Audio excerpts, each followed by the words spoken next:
आपका स्वागत है दोस्तों कथा प्रवाह में, एक श्रृंखला जिसमें हम आनंद लेंगे भारत की अनकही लोक कहानियों की ओर समझेंगे भारत की सांस्कृतिक यात्रा को। ये नर्मदा और सोनभद्र की कथा है। प्रेम, विश्वासघात और स्वतंत्रता की एक कहानी। भारत में एक नदी है जो उल्टी बहती है। आइए जानते हैं उसकी कहानी। इसके पीछे छुपी है प्यार, धोखे और एक ऐसी कसम की कहानी जिसने सब कुछ बदल दिया।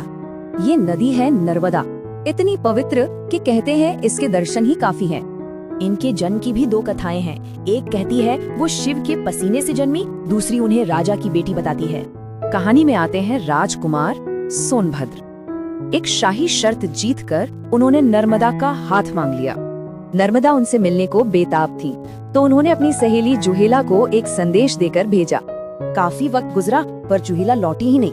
अब नर्मदा को चिंता हुई और वो खुद उसे ढूंढने निकल पड़ी।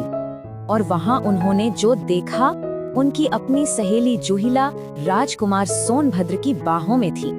गुस्से और दुख में नर्मदा ने कसम खाई कि वो हमेशा कुमारी रहेंगी और उल्टी दिशा में बहेंगी। बस इसी वजह से नर्मदा को कुमारी नदी भी कहा जाता है। और उन्होंने अपनी कसम निभाई। वो पश्चिम की ओर बह निकली, बाकी नदियों से बिल्कुल अलग। इस धोखे के बाद नर्मदा ने सब कुछ त्याग दिया और हजारों साल तक कठोर तपस्या की। उनकी इस भक्ति को देखकर भगवान शिव प्रसन्न हुए और उन्हें कई वरदान दिए। ये वरदान थे प्रलय में भी अमर रहने का और सारे पापों को खत्म करने की शक्ति का।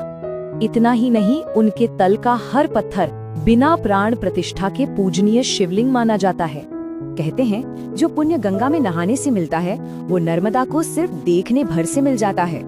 तो सवाल ये उठता है कि क्या एक नदी का रास्ता भूगोल तय करता है या एक टूटा हुआ दिल भी?